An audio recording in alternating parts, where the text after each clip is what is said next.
Buenos días, mi nombre es Lina María Castro Rojas, yo soy residente del primer año de farmacología clínica y el día de hoy vamos a iniciar revisando lo que sería el tratamiento en pacientes con VIH cuando no han tenido tratamientos previos.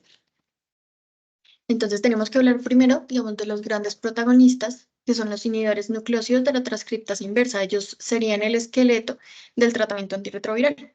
Ellos son profármacos que pues tienen un mecanismo, digamos, competitivo con los nucleótidos fisiológicos. Esto quiere decir que ellos se incorporan a la cadena del DNA viral, interrumpiendo la elongación, digamos, de la misma y como consecuencia inhiben la replicación del virus. Y pues digamos ya depende de la estructura molecular del fármaco en donde se van a ubicar. Algunos son análogos de purinas, como en el caso de la adenosina, que es similar a la adenosina, y en el caso de la guanosina, digamos, tienen únicamente un cabillo. Y tenemos también análogos de pirimidinas. Va a haber algunos que son similares a la timidina, como en el caso de la acidobudina, y similares a la citosina, como en el caso de la amibudina o emtricitabina. Tenemos que el metabolismo de los inhibidores nucleósidos de la transcriptasa inversa por lo general no se da por la vía del citocromo P450, se da más por otras vías, como por glucuronidación o, digamos, mayormente por vía renal, como en el caso de la amibudina, emtricitabina o tenofovir. Es decir, que por esa vía no interactuarían tanto con otros medicamentos, pero pues sí van a tener interacciones como, digamos, que pueden generar o potenciar su toxicidad, como en el caso de la acidobudina con ribavirina o con cotrimoxazol o ganciclovir. Y digamos, vamos a empezar a ver lo que serían las combinaciones de o sea, de dos fármacos de este grupo de medicamentos. Entonces tenemos que esta sería digamos, la favorita, el tenofovir con emtricitabina, en aquellos pacientes que tienen coinfección con virus de hepatitis B. Digamos que esto es debido a que son los fármacos, digamos, más activos contra ambos virus. Vamos a tener en cuenta que la emtricitabina tiene una biodisponibilidad del 93% en cápsulas y pues puede administrarse con o sin alimentos. Es un fármaco también, digamos, bien tolerado que no está tan asociado a eventos adversos serios. En el caso del tenofovir, es un profármaco, digamos que entra al organismo en forma de isoproxil fumarato y al administrarse con alimentos su biodisponibilidad puede aumentar. De un 25 a un 40 puede aumentar hasta un 80. Él se excreta inalterado en la orina hasta un 80%, por lo que, digamos, la toxicidad renal sería el principal efecto adverso que puede presentar, por lo que deberíamos estar haciendo control de función renal. Vamos a encontrar que el caso de la emtricitabina no debe administrarse a pacientes con tasa de filtración menor a 30 y en el caso del tenofovir, digamos, puede ajustarse. En el caso de tasas de mayores a 50 no requiere ajuste, de 30 a 49 ya requiere un ajuste, 300 miligramos cada 48 horas, de 10 a 29, 300 cada 72 a 96 horas y ya menor a 10 no se recomienda. Vamos a tener otra combinación que es el abacavir con la amibudina. Digamos que él tiene la facilidad de que se administraría una sola vez al día. Actualmente se utiliza para pacientes con cargas virales menores a 100.000 copias, es donde, digamos, ha demostrado eficacia. En el caso de la lamivudina, principalmente, digamos, ha reportado reacciones de hipersensibilidad, su disponibilidad es del 86% y no se modifica por alimentos, y la eliminación, como les había dicho, principalmente es por vía renal, entonces también debe ajustarse a función renal. En el caso de la Dacail, su disponibilidad es del 83%. La metabolización en este caso es por glucuronidación a través de la enzima alcohol deshidrogenasa. También puede tomarse con o sin alimentos, en este caso si no requiere ajuste en caso de insuficiencia renal. Vamos a tener también combinación con ciudodina y lamivudina. Digamos que esta se asocia con un mayor riesgo de fracaso virológico y de descontinuidad por los efectos secundarios que puede presentar. Digamos que tiene una menor reconstitución inmunológica en comparación con el caso de acabir y la amibudina, y este ya se administra 2 veces al día. Digamos que las manifestaciones son más, digamos, como miopatía o cardiopatía. En el caso de la acidobudina, puede administrarse también con o sin alimentos. El metabolismo también se da por glucuronidación. El 25% se elimina inalterado en orina, entonces requiere ajuste también en casos de insuficiencia renal. Y como les comentaba, principalmente mielotoxicidad, especialmente, digamos, la anemia, lo que se va a ver. Y digamos que al momento de retirar el fármaco, tiene que revertir. Y ya empezamos a ver los medicamentos que, digamos, se le añaden a esas combinaciones. Entonces, primero tenemos el efavirenz. El, digamos, viene en presentaciones como tableta única o viene también combinado con tenofovir emtricitabina. digamos, también está relacionado en el caso de fracaso virológico, demostró digamos, una tasa menor de fracaso a la semana 102 en comparación con el lopinavir o ritonavir. Es un inhibidor de la transcriptasa inversa no nucleósida y se cree que la inhibición ya, digamos, se da o de la transcriptasa inversa, pues interfiere con la generación de copias del ADN y del ARN viral.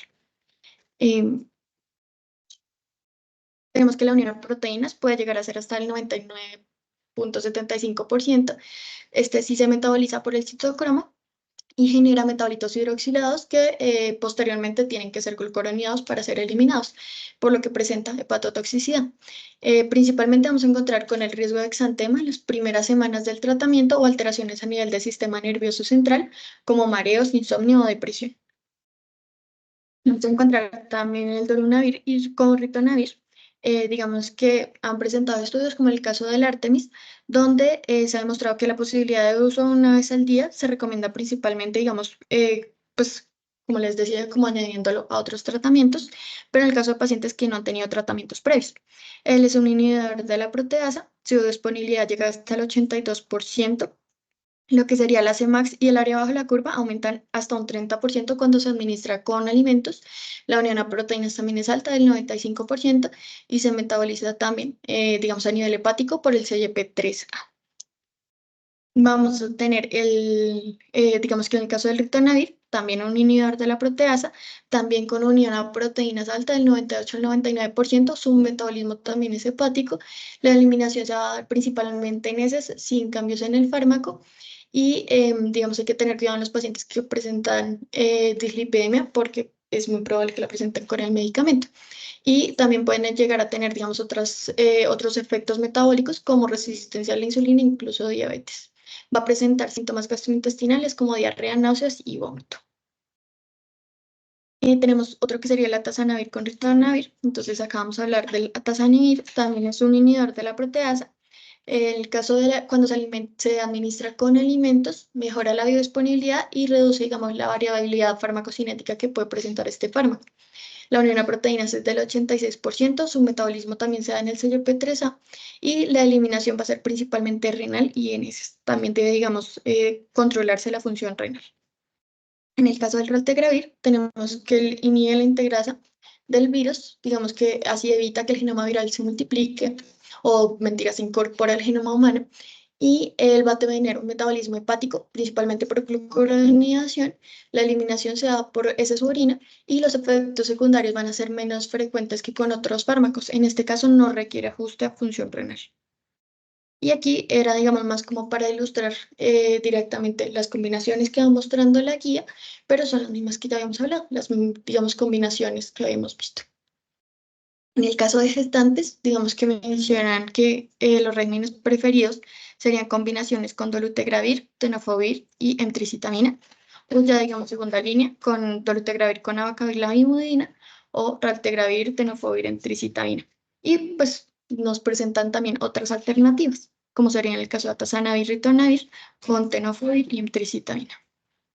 Digamos que en esta parte es para gestantes, lo que les comentaba, independiente de la edad gestacional, que sean pacientes mayores de 18 años y lo que les digo, no hayan tenido tratamientos previos con antirretrovirales.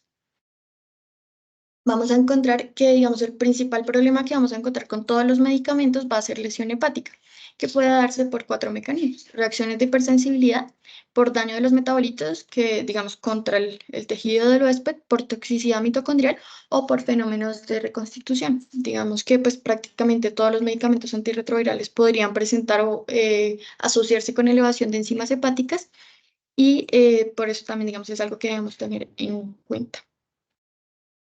Digamos que estas tablas que muestra la guía colombiana facilitan muchísimo cuando uno va a mirar las interacciones. Allí ellos van a separar por grupos farmacológicos. Mostraban en los antihipertensivos, digamos en el caso de los IECAS es con los que menos interactúa, con los que más van a interactuar es con esto, con los bloqueadores de canales de calcio. Solamente puse esto porque la tabla es muy grande, no se vería. Entonces aquí podemos ver que con los bloqueadores de canales de calcio se va a afectar principalmente o se aumenta o se disminuye la actividad del antihipertensivo.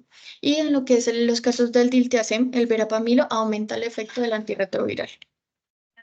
Vamos a encontrar con lo que serían antidepresivos. que se afecta principalmente el efecto del antidepresivo puede verse, digamos, aumentado. Y en el caso de que el antirretroviral se administre con hierba de San Juan, vamos a encontrar que puede disminuir el potencial de los antirretrovirales. En el caso también con otros antimicrobianos, se va a ver principalmente aumentado el potencial del otro antimicrobiano, y en el caso de la rifampicina, digamos que él afectaría o disminuiría el potencial del antirretroviral. Yes, sure.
Compartir esto para pantalla. Sí. ¿Esta para cambiar? Sí, haz.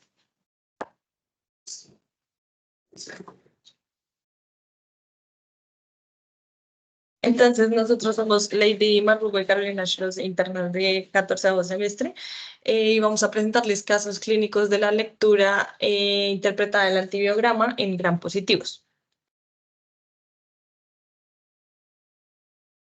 Entonces, el primer caso, tenemos un paciente masculino de 79 años que consultó por un cuadro clínico de 4 días de evolución, consistente en tos con expectoración verdosa asociada a dificultad respiratoria y sensación febril no cuantificada.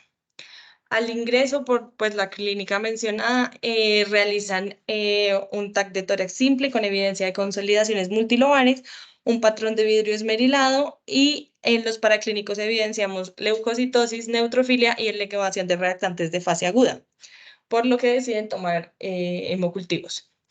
Este paciente tiene antecedentes de hipertensión arterial, una insuficiencia cardíaca con una FEBI del 55%, un EPOC Gold B, oxígeno requiriente 12 horas del día, una fibrilación auricular, dependencia funcional moderada con un Bartel de 50/100 y un antecedente de isquemia mesentérica, obstrucción intestinal con manejo quirúrgico en el 2023.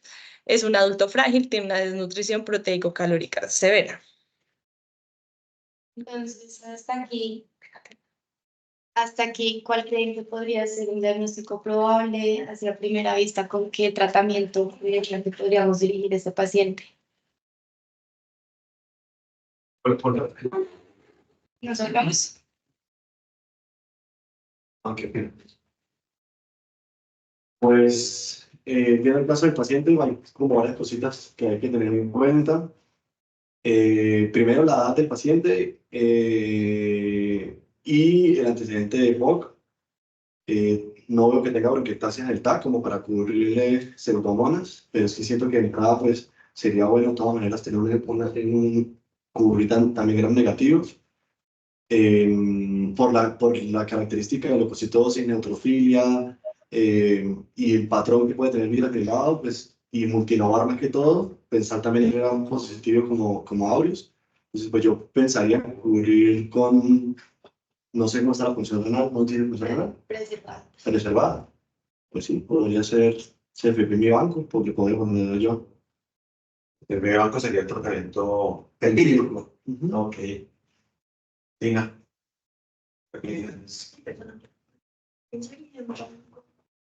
O... Bueno, sí, la verdad es que no banco, ¿no? Entonces tenemos la trampa y que sabemos que esto. Sí, ¿no? La idea era quitar eso ahí. Sí, yo estoy haciendo como caso y eso no está, pues. Sí, ¿de qué? Con el C, Ah, perfecto. Sí. ¿Y qué más? Pero tiene un EPOC, ¿no? Tiene EPOC. Sí, un enfoque. Por eso yo por eso le dejo ese pepino, sí. O sea, a pesar de que no tiene bronquiectasis como un factor predictor para pseudomonas, por el EPOC le dejaré ese pepino. El pepino banco, las dos. El pepino va para las dos, ¿no? Está. ¿Era también? Sí, digamos, si negáramos lo del estafilococo, pensáramos con lo que dice Juan, también digamos, por el antecedente de POC, también pensaríamos algo. El pepino banco que dice Eduardo. Entonces, primero tienen que recordar, sabemos que en enero estuvo no sé dónde por una isquemia tal. Si no sabemos si recibió un antibiótico en enero, no sabemos si ese caso es de febrero, marzo, abril, mayo. Y hay que saber la temporalidad y qué antibióticos recibió y si tiene factores de riesgo para estafilos. ¿Sí? Porque no sabemos. Aparentemente no está en diálisis. Sí, podemos suponer que por el EPOC, ya todo el mundo está más diagnosticado porque muy pocos tienen espirometría. Puede tener factores de riesgo para neumococo o sí, otros patógenos. Pero también es muy importante saber el antecedente de ese enero, si recibió antibióticos, para saber qué espectro poner. Entonces, suponiendo que recibió antibiótico de amplio espectro con cobertura para gérmenes del abdomen o algo así, pues nos iríamos con un antibiótico que me cubra gran negativos resistentes en primer lugar, ¿sí? Si tuvo exposición o tuvo evidencia o tenemos evidencia que tiene alguna infección de piel o que en ese momento tuvo un aislamiento de un estafilo o algo así, entonces uno dice, bueno, listo, ya hago el análisis, no, pues pongamos pictazo banco o CFP banco, sí. Pero yo creo que en este escenario es muy importante saber eso. Si no, digamos que no tuviéramos ese dato en 2024, uno dice, no, pues este es un señor de la comunidad que respondió hace más de 3, 4 meses no recibe antibióticos, pues me voy con un ampicil, por ejemplo, ¿sí? De acuerdo. Porque obviamente tenemos el sesgo de estafil, pero no sé hasta este momento si tiene factores de riesgo para el estafil. Probablemente sí por lo del 2000, por lo de enero. Sí, eso es clave. En estos casos nos empiezan a servir para el enfoque, ¿no? El enfoque grande. El enfoque grande tiene en cuenta paciente, tiene en cuenta gérmenes posibles, tiene en cuenta, pues al final el antibiótico yo voy a escoger, ¿cierto? Entonces, lo primero es, ¿qué paciente tengo? ¿Qué antecedentes tiene? Entonces, paciente frágil, lo primero, ¿cierto? Paciente frágil. Paciente frágil que usted escoge un mal antibiótico, se muere. Se mueren. La principal causa de mortalidad en mayores de 80, casi 80 años, el paciente frágil es la neumonía. Si usted escoge un mal antibiótico de entrada, la mortalidad se le dispara. ¿Qué otra característica tiene este paciente? Ya lo dice Eduardo, nos dice, es que ha recibido al parecer antibiótico. No nos dicen cuál, pero sí por su antecedente isquiemicentérica. Probablemente es el riesgo de translocación, etcétera, etcétera. ¿Dónde fue eso? ¿En qué sitio? ¿Cierto? Entonces, antibiótico en los últimos 3 meses. Clave eso, antibiótico en los últimos 3 meses. Y lo otro clave, adicionalmente, pues, digamos que su antecedente de POC, por un lado, antibiótico frágil, y tenemos un paciente con un diagnóstico de una neumonía adquirida en la comunidad. Todo indica, de acuerdo con lo que se menciona allí del vidrio, etcétera, y como viene con tos, expectoración, etcétera, etcétera. Y un dato no menor es la desnutrición. La desnutrición proteico-calórica, que también hace que se aumente la mortalidad en este tipo de pacientes. Entonces, eso es clave. ¿Qué gérmenes? ¿Cuáles son los gérmenes principales? Con su antecedente antibiótico previo, ahí cambia todo. Porque habitualmente son estreptococos sin problema, habitualmente. Pero ahí ya cambia un poco, ¿cierto? De dónde viene este paciente, dónde estuvo hospitalizado, etcétera, etcétera. Y hace que uno piense en gérmenes ya intrahospitalarios. ¿Qué es mejor? Entonces, aquí gérmenes intrahospitalarios. No sabemos de qué institución, sería bueno saberla. Si es de la institución propia, pues uno ya conoce su epidemiología y lo revisa. Y ya nos vamos a los antibióticos.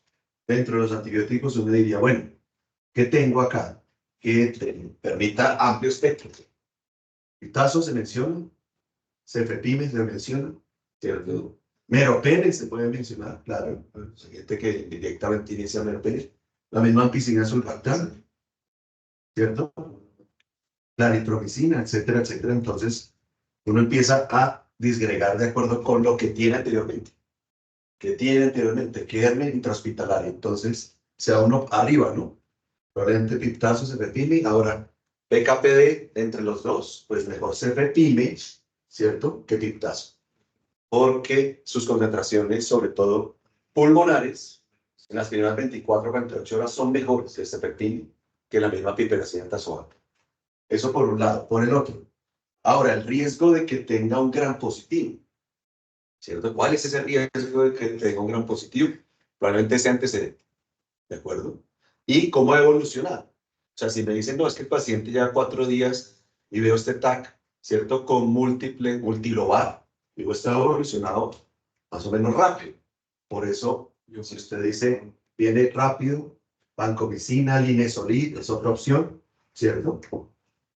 Entonces, entre estos dos, pues, bueno, bonito y barato la vancomicina, mirar la falla, si hay falla renal o no, el ajuste, medición de niveles, etcétera, etcétera.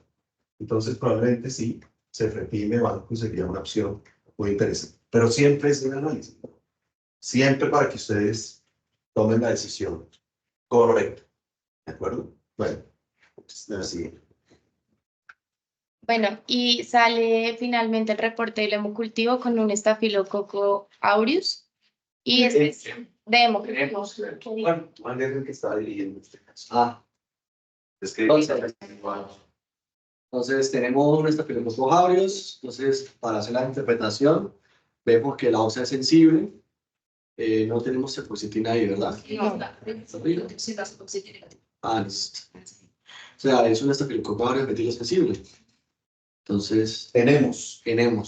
entonces, No, pues yo pensaría que se puede manejar perfectamente con una cefalosporina de primera y segunda generación. Perfectamente. ¿qué diagnóstico tiene? Este diagnóstico tendría una bacteriemia por estafilococo aureus metilo sensible. Secundario a una neumonía adquirida en la comunidad. Una neumonía adquirida en la comunidad por un estafil, al parecer, aunque no tenemos cultivos respiratorios. Eso siempre nos pasa, ¿cierto? Y la idea es que siempre tengamos cultivos respiratorios. ¿Sí? no se les punto. Granicultivos punto rápidamente tenerlo.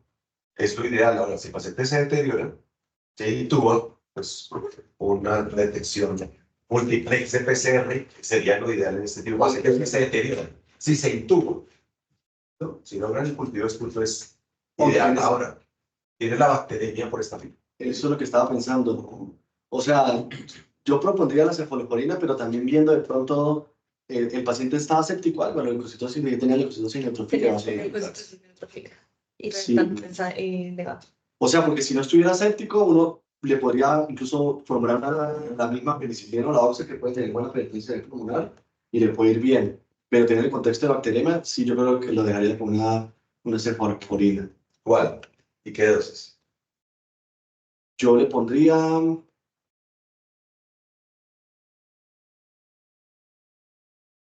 Le pondría una dosis alta de cefalexina. Cefasos cada 8, digamos. Cada 8, sí, Sería esa opción. Ujú. Lina, El cefaso 2 cada 8. ¿qué opinas? Tú dejarías Linda en el contexto de un paciente frágil, desnutrido, hipocoso, bacterémico, un antibiótico que es bacteriostático, que no le sirve al estafilo, bueno, le sirve al estafilo, pero hay mejores. Alto menos proteína. No es que recuerda que esta bacteria es Bacterémico. Entonces, ¿qué opinas? es- ¿Cuál es el mejor tratamiento frente a un estafilo sensible? No, el sensible es un beta-lactámico. Beta-lactámico. Pero ahora tenemos es una bacteria. De las bacterias, ¿cuál es la mejor opción? ¿Cierto? Esa es la pregunta. No. O sea, que aquí, ¿qué opinas? es sensible y el mejor tratamiento se pasa. Entonces aquí cerramos la brecha. ¿Cierto? Cerramos la brecha porque dijimos, iniciamos cefepime, PAN. En eso estábamos. Sí. Y después, rápidamente nos sale un cultivo que habitualmente, en la práctica de un hospital de tercer, cuarto nivel, pues esto prácticamente se demora 72 horas. Pero previamente, probablemente este paciente con hemocultivos positivos ya tiene múltiplex PCR, ¿cierto? Para saber qué germen tiene, etcétera, etcétera, ¿cierto? O sea, de hemocultivos. A lo que me refiero es que ustedes, si les pinta rápidamente varios hemocultivos de coco gram positivos, pues lo llevan a un múltiplex PCR, film array, panel de sepsis. Listo. Y ahí sale. Ahora, aquí, por el datos del ejercicio, pues simplemente de una vez nos dan el cultivo y su antibiograma. Entonces nos dice, yo tengo cefepime banco y nos dicen que tenemos una bacteremia por Staphylococcus meticilino sensible. Entonces, siempre en un meticilino sensible, el mejor tratamiento es un beta-lactamina. No banco, no trimetoprim, no clinda, no nileso, no dapto. Siempre un beta-lactámico es el mejor de todos. ¿Sí? Y hay varios artículos que dicen y sustentan si usted tiene un beta-lactámico y lo puede utilizar por encima de todo. Frente a un estafilococco sensible. Pero estamos en el contexto de una bacteria de origen pulmonar. Ahí está el gran problema. Es una bacteria de origen pulmonar. Entonces, ¿qué utilizar? Eduardo, yo propongo. Sí, digamos que Oxa o Clinda son buenas opciones. Sí. Siempre ha estado el debate del efecto inóculo con perdón, oxacefato, siempre ha estado el efecto inóculo con sulfato, como la duda esa. Sí. Hay cosas nuevas que como que echan para atrás eso del efecto inóculo, como que son equiparables. Personalmente, pues yo preferiría Oxa. 2 gramos cada 4 horas, porque, bueno, teniendo en cuenta, Doc, que en cuanto a que la evidencia es una bacteriemia, o sea, es decir, que tenemos un alto inóculo, Sí. y que el estudio que hicieron sí fue como muy bien hecho, que lo hicieron aquí en la Universidad de Boston. Entonces, sí me preocupa ya de pronto que podamos fracasar con sulfato, y preferiría ¿Cuál es el sitio de infección?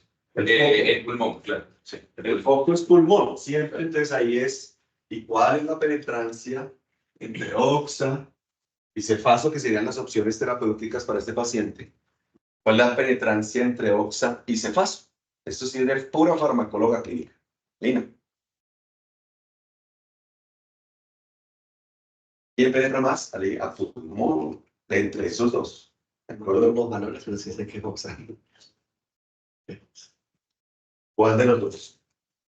Y aquí surge otra alternativa que tenemos por ahí y que penetra bien a pulmón, que claro, que ya en bacteremia como que se diluye, pero ampisulfa es un antibiótico interesantísimo también en pulmón, el testafilo metido sensible, también puede servir.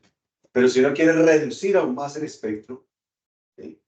Pero ya en el contexto de una bacteremia, entonces claro, la ampisulfactán se empieza a diluir y uno dice, no, bacteremia, dejar ampicilina sulbactán, si hay mejores, si hay más estudios con cefaso, con oxa, ¿cuál de los dos? ¿Cierto? Entonces, ya más o menos lo ha mencionado Eduardo, o cefaso u oxa, pero ahora el problema es el nivel pulmonar. Es la penetrancia del tejido pulmonar entre estos dos. ¿Cuál de los dos? ¿De cuánto? ¿Cuánto penetra uno? ¿Cuánto penetra el otro? Eso nosotros hemos publicado, bueno, hemos dejado algunas infografías específicas, lo publicamos en nuestras redes sociales, de internos que nos han ayudado a revisar el fellow de infectos. El anterior fellow nos ayudó mucho en esta infografía y aterrizamos toda la penetrancia de todos los antibióticos. ¿Listo? ¿Qué dices? 0.2 será 0.3. ¿Y cuánto es la oxa? Sí, nosotros lo tenemos en la infografía. Penetra más la oxacilina. Penetra más la oxacilina que la cefazolina. Y aquí hay un efecto inóculo interesantísimo que es el pita 4 de 4 tempranamente. Uno diría, este paciente tiene una carga importante. ¿Listo? Entonces, sí es importante entre estos dos. Habitualmente uno utiliza cefaso. Cefaso si estuviera en orina, ¿cierto? O estuviera en bacteriuria, ¿cierto? Cuyo origen, pues, habitualmente no es pulmón. Pero en este caso es el pulmón. Entonces, una buena dosis de oxacilina, habitualmente damos 2 cada 4 o 12 gramos en la infusión continua. Dosis altas, ¿de acuerdo? Oxacilina, hay que estar muy atentos y sobre todo en este tipo de pacientes. Ahora, quitamos cefepime y quitamos la banco, ¿qué hacemos con eso? Que esa es la duda ahí. ¿Verdad? ¿Y qué hacemos? Bueno, La banco sí hay que quitarla. banco probablemente se va haciendo. Sí. Porque ya tenemos una bacteria. Ahora, ¿qué hacemos con el cefepime? Yo pensaría en dejarlo y pedir el cultivo de puto. Pero ya tiene antibiótico. Entonces, ese cultivo, si usted han pasado 6 horas, ya ha tenido antibiótico, ese cultivo prácticamente No, sí, entonces se inactiva. quitarlo todo. Yo me quedaría nada más con la oxa. Por ahora, Oxen. Por ahora. ¿Qué dice Lina? ¿Qué dice Eduardo? No, sí, correcto. Sacamos vancomicina, dejamos oxa, cefepime, que fue lo que... Sí, porque no tenemos evidencia... ¿Dejaría los dos? ¿Oxa cefepime o solo Oxa? No, oxa, cefepime. Oxa cefepime, señor.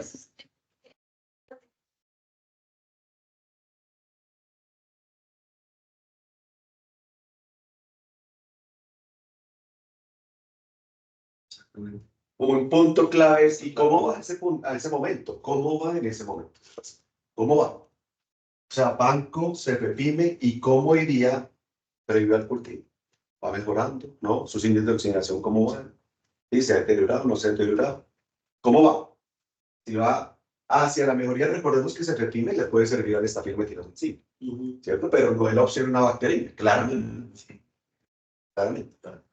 Entonces, claro, dejarlo solamente con oxa en el contexto de un EPOC frágil. Sí, no. Ahora, cefepime oxa es una mezcla ahí como rara, ¿no? Uno diría como rara, los betalactámicos allí que están. Pero si yo no tengo, o sea, si yo tengo el foco que es bacterímico o oxacilina, y mirando el contexto del paciente frágil, etcétera, dejémosle el cefepime.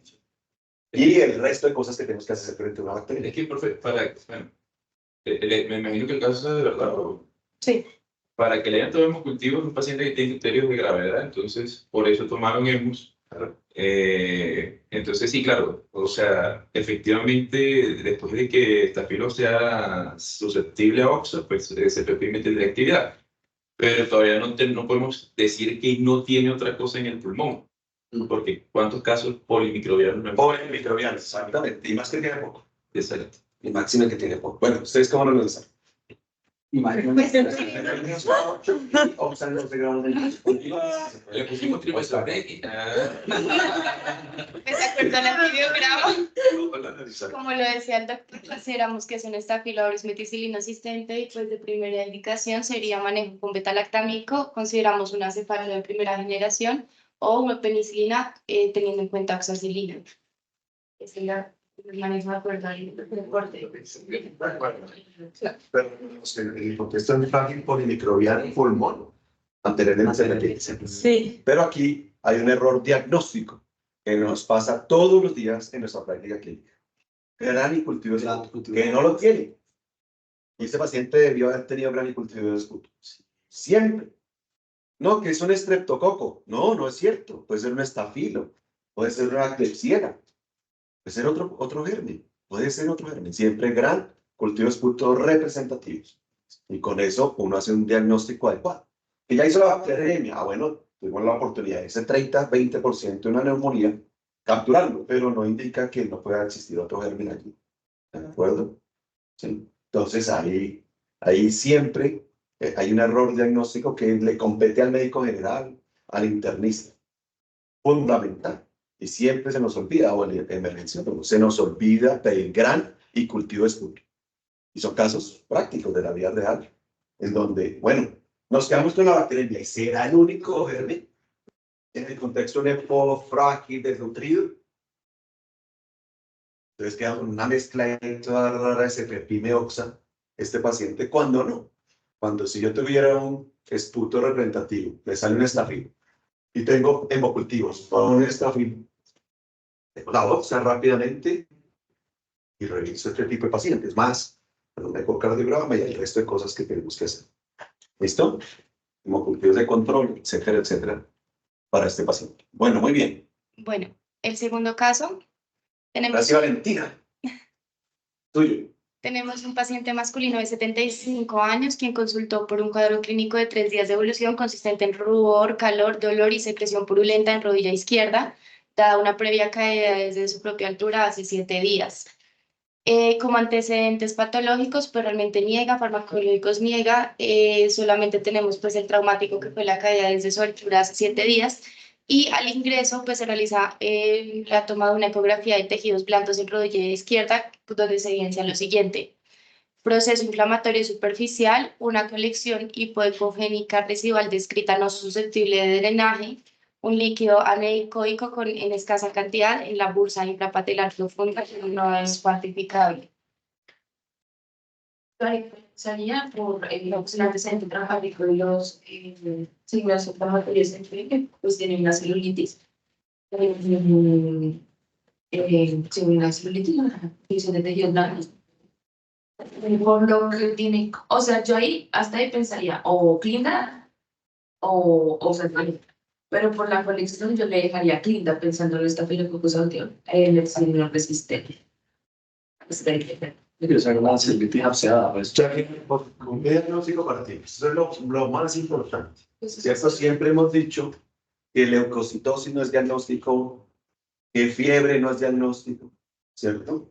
Siempre en un componente, cuando usted va a decidir, estamos hablando de decisiones terapéuticas, ¿cierto? No de la lectura interpretada, no del enfoque diagnóstico. Estamos llenándonos de razones en ese triángulo para una decisión terapéutica. Entonces, para la decisión terapéutica, primero el diagnóstico. ¿Qué contexto estamos? ¿Cuál es el diagnóstico infeccioso entonces? ¿Tú dirías? Celulitis abscedada de rodilla izquierda. Listo, ese es uno. ¿Qué más tiene ese paciente? ¿Algo más?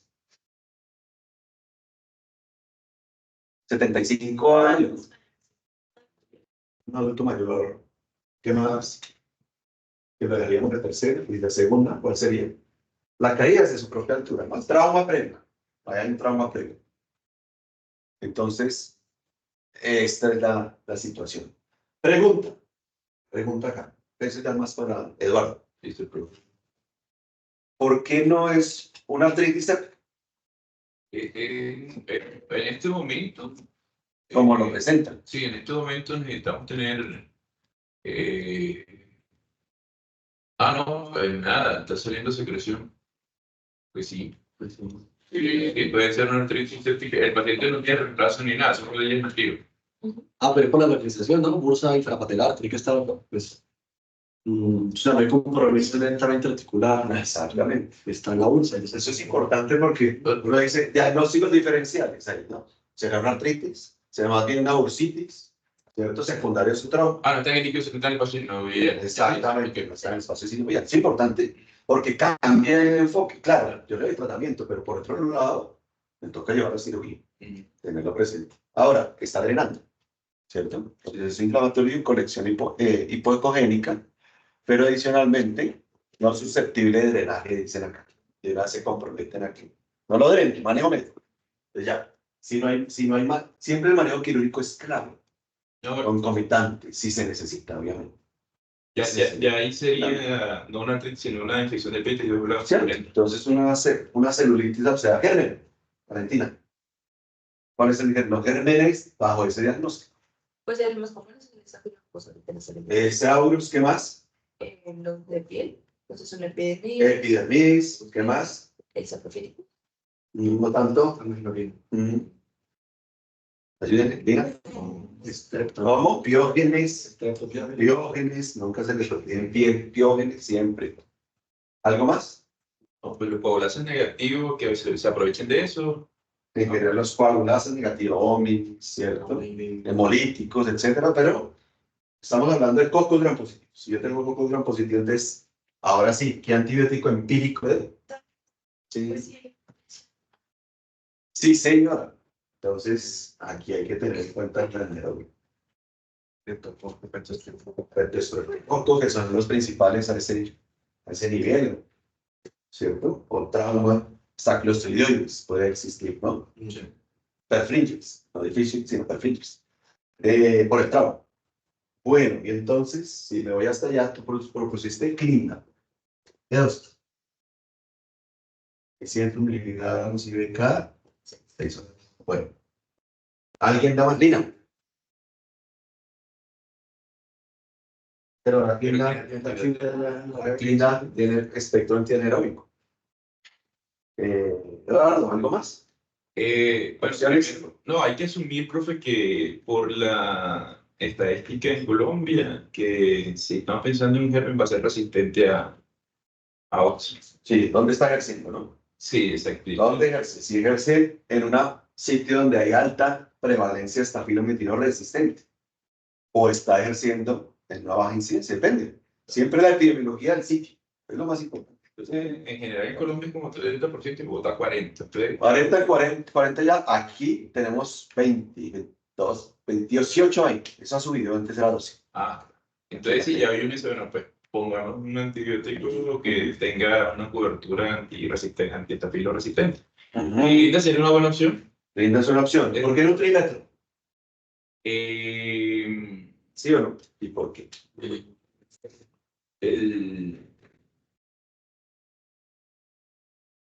Con el Metrodoc,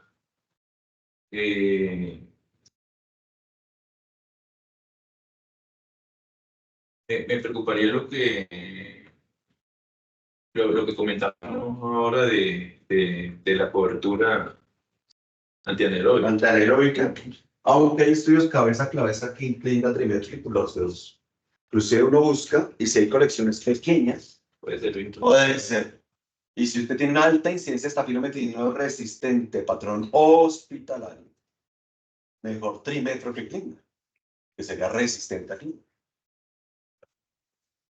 Ok. No, muy similares. Son muy similares.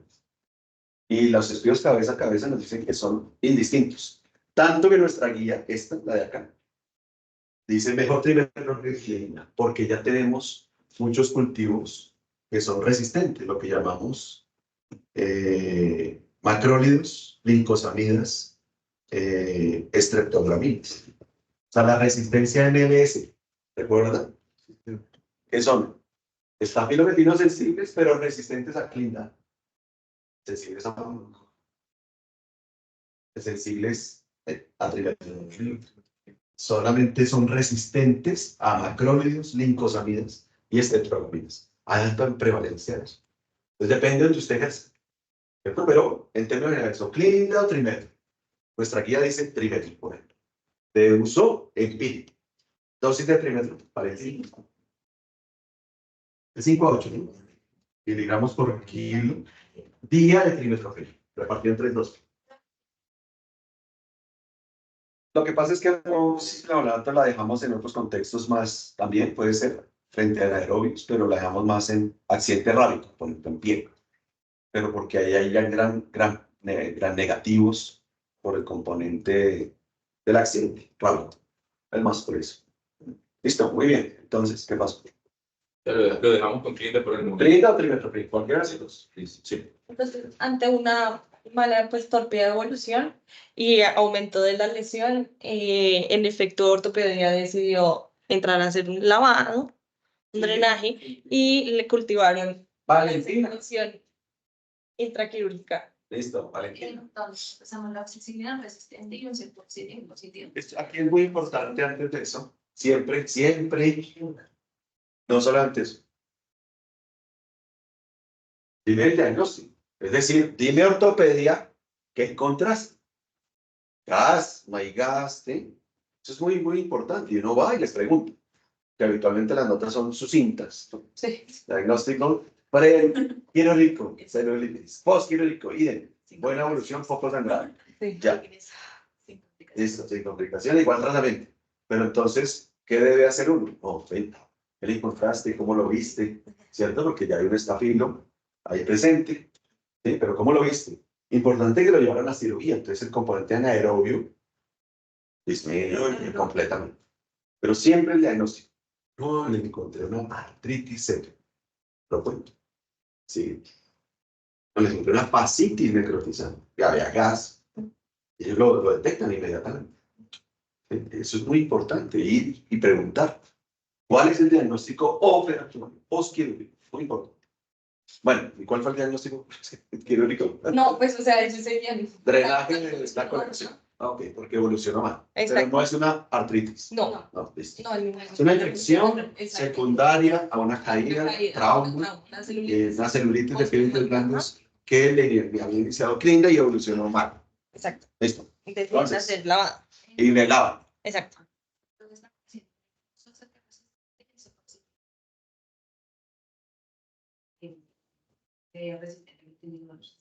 Meticilina resistente. Entonces seguimos a mirar la clinda y la eritro, ambas son resistentes, o sea, entonces decimos que es un constitutivo, un constitutivo. Entonces, miramos a ver la vancomicina. O sea, que un test positivo, ella aparece. Tiene nitro resistente, tiene resistencia inducible a la clinda positiva, y a pesar de que la clinda es sensible con esa de 0.25, el PROA de ese laboratorio ya de una vez lo puso resistente, porque debería ser sensible con ese MIC. 0.25 es sensible, pero obviamente por eso el PROA es tan importante en el laboratorio. Sí. Porque muchas veces a esto lo reportan como sensible. 0.25 es sensible, lo reportan así, sensible. Pero si el PROA hace un análisis pero en el laboratorio, o sea, el microbiólogo, el bacteriólogo que está allí, hace un análisis previo, dice, es clinda, resistencia inducible a clinda, o sea, un D-test positivo, de una vez colocó allá clinda resistente. ¿Listo? Entonces, eso era estafilo, metilo resistente, de patrón. Hospitalario. La siguiente paso es que mirar la vancomicina. Y pues en este caso no necesita bien y pues es sensible. Sí. Entonces le podríamos cambiar la clinda por pan. Ok, entonces tú dirías, es un estafilo metilo resistente de patrón hospitalario, Sensible a banco. Sensible a banco. ¿Qué otras opciones terapéuticas tienes en lugar de la banco? Trimethoprim. ¿Qué otras opciones terapéuticas tienes allí? Linezolid. Muy bien. Daptones. Sertralina, pero es más en neumonía y no está tanto en piel y tejidos blandos. El resto sí. Trimethoprim. En orden. Trimethoprim, linezolid, daptonicina como opciones terapéuticas allí. ¿Cuál escogerías de todas esas? Pues ahí viene la decisión terapéutica. Claro, todas son sensibles, todas son opciones. Ahí viene la decisión terapéutica de celulitis.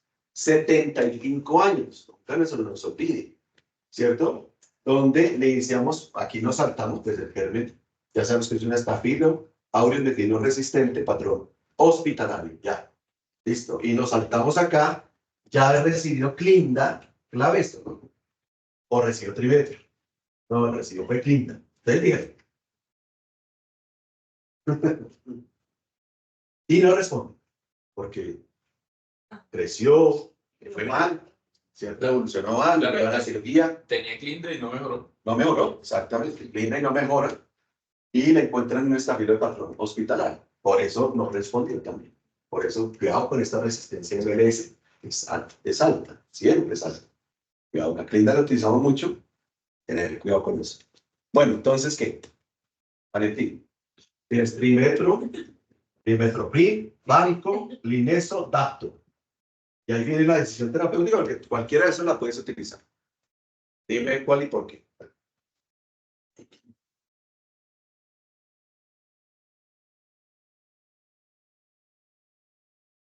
Está ahí, ellos se pueden cirugía. La siguiente diapositiva o una cosita. Está impotencia,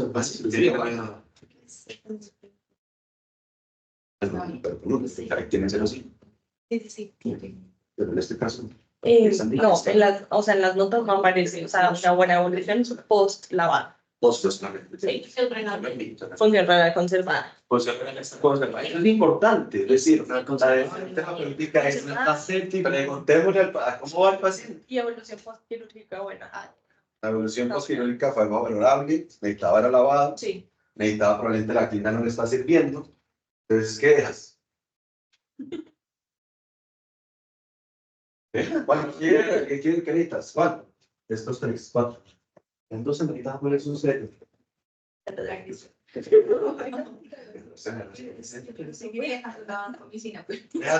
Listo. Voy al banco. Diga. Pues lo que está mirando, digamos, la concentración, porque es que sí me preocupa que llegue al hueso. Entonces, digamos que Trimethoprim sulfar concentra hueso, dice 6.8 nanogramos mililitro. Y banco 0.13.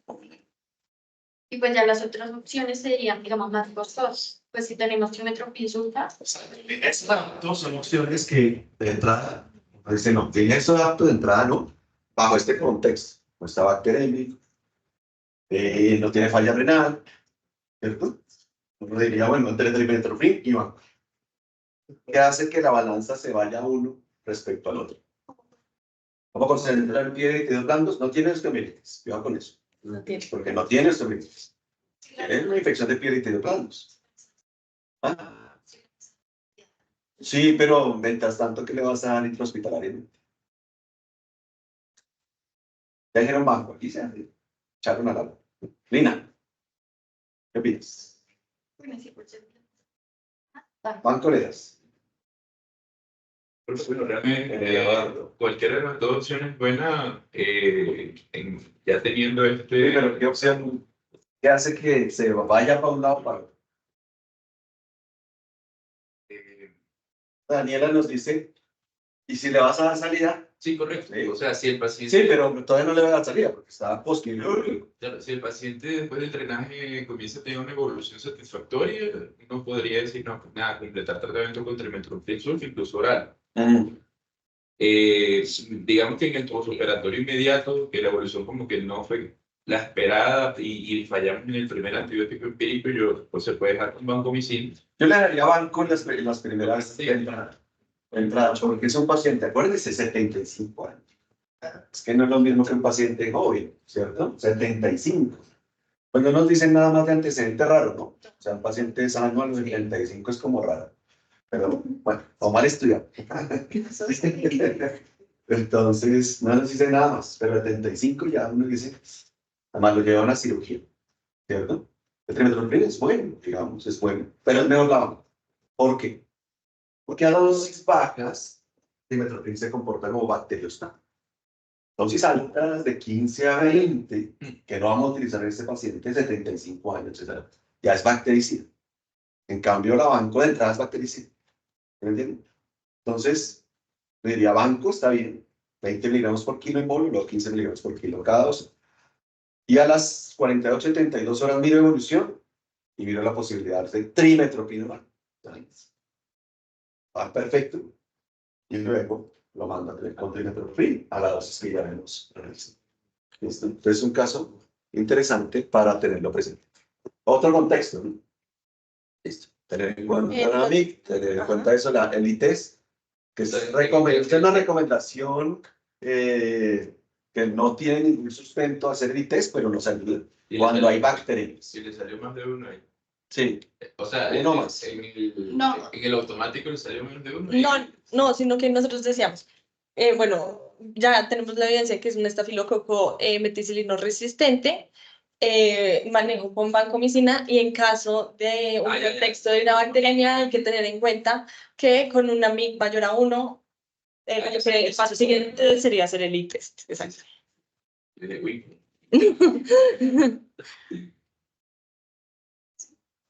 El siguiente caso, entonces, es un paciente masculino de 37 años, quien consulta por un cuadro clínico de 5 días de evolución, consistente en dolor y distensión abdominal, asociado a ausencia de posiciones y flatos. Por persistencia de dolor, decide consultar. Al ingreso, se realiza una radiografía de abdomen con evidencia de signos radiológicos de obstrucción intestinal.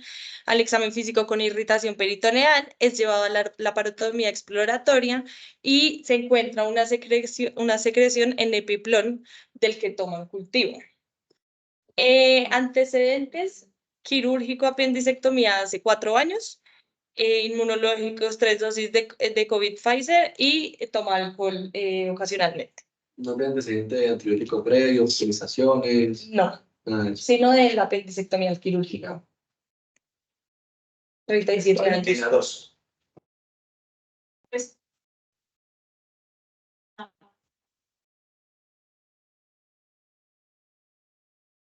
una secreción en el epiplón.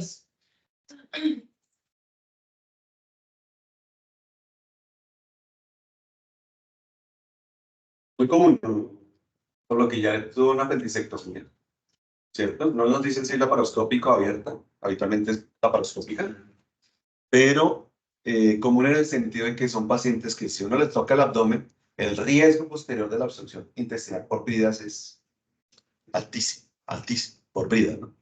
Entonces, ¿qué opinas? ¿Qué diagnóstico le das? Lo primero es el diagnóstico, siempre. Siempre el diagnóstico. Tiene una obstrucción intestinal. ¿Qué más?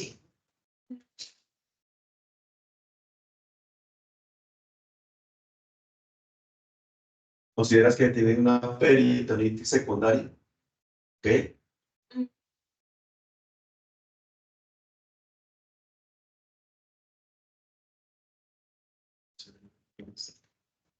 Y son los antecedentes. Sí, ya con esa laparoscopia, o la laparotomía exploratoria, perdona, presencia de secreción en epiplón, ¿no? Y a nivel intestinal, ¿qué encontrar? Y el hombre con Abdomen. ¿Qué tenía? ¿Tenía algo? No, o sea, tenía la obstrucción, la secreción, como lo dejaron como una peritonitis, Sí. lo dejaron para nuevo lavado y en eso nos quedamos en la historia, ¿no? Ok, perfecto. Entonces, con este diagnóstico, ¿qué herpes? Rápidamente. ¿Qué herpes? ¿Será? Abdomen. Vamos en abdomen. Intraabdominal.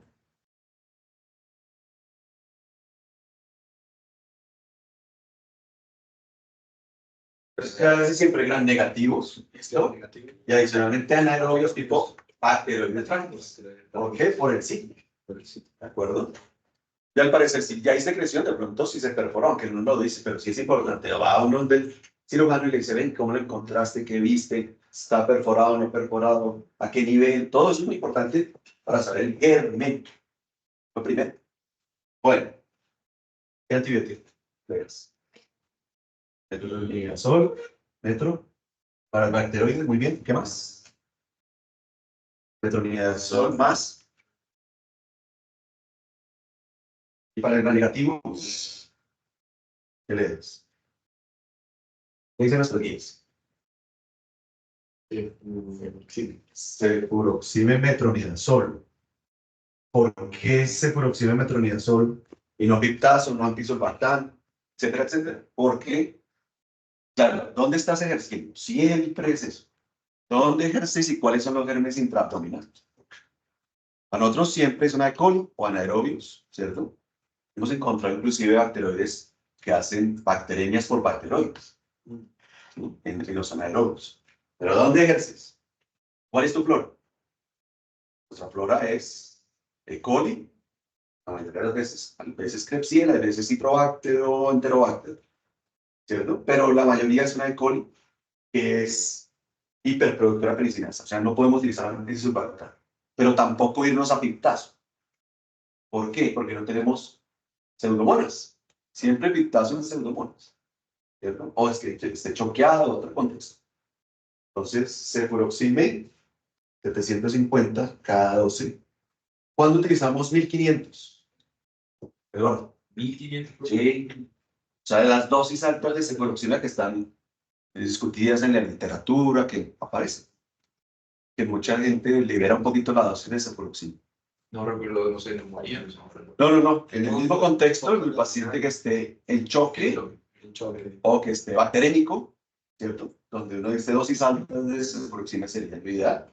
Y el metronidazol, pues 500 cada 8. Ya, listo. Entonces, esas son nuestras opciones terapéuticas al paciente alérgico. Digamos, Valentina, ¿qué eres? ¿Qué dicen nuestras guías? Alérgico, no están leyendo y toca leer las guías. ¿Qué dice nuestra guía? O por lo menos, ¿qué dice el código sepsis nuestro? ¿Mm?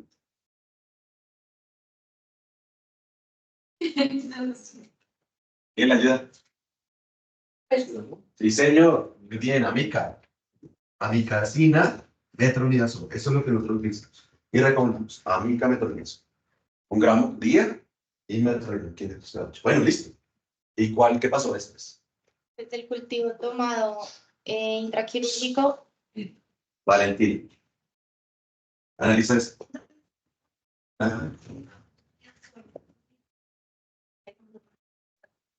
No. Porque pigmentación si te traiciona, resistencia. Claro. A mí que da resistencia a su familia. A su familia. Cosas, no a lo que te reclamo. En cambio, el mepiptazo te da IRTs, PLEA o PLE o carbapenemasas. Se lleva todo el beta. Amica no. El problema de la amica es su componente tóxico, entonces hay que estar pendiente. Bueno, ¿cómo lo analizas? Valentín. Muy bien. ¿Cómo la viste? Toxacilina resistente con cefoxitin positivo. Si ven el antiograma de este epidermis, aquí hay un pro. Porque habitualmente el epidermis reportan levofloxacina, gentamicina, amicacina. ¿Sí? Cuando no hay un pro. Cuando hay un pro, miren lo que reporta. Nada. Simple. Sencillo. Y dirigido a los antibióticos que podemos utilizar en el epidermis. Interesante, ¿no? Intraabdominal, epidermis. Esto le creemos, obviamente. Toca creerle. Sí, toca creerle, pero yendo al cirujano y decirle cómo tomaste ese cultivo.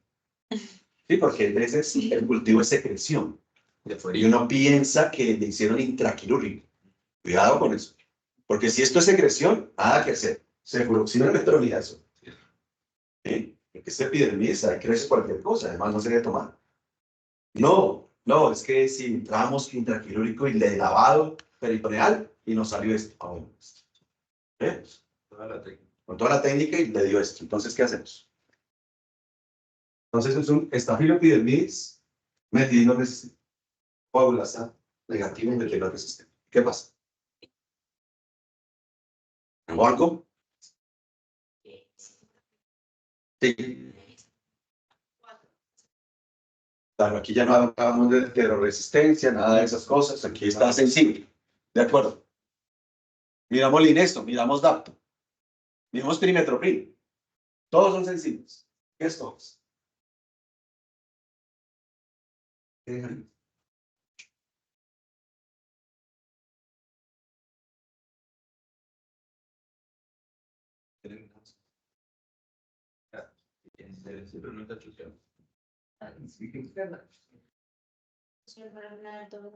Todo normal.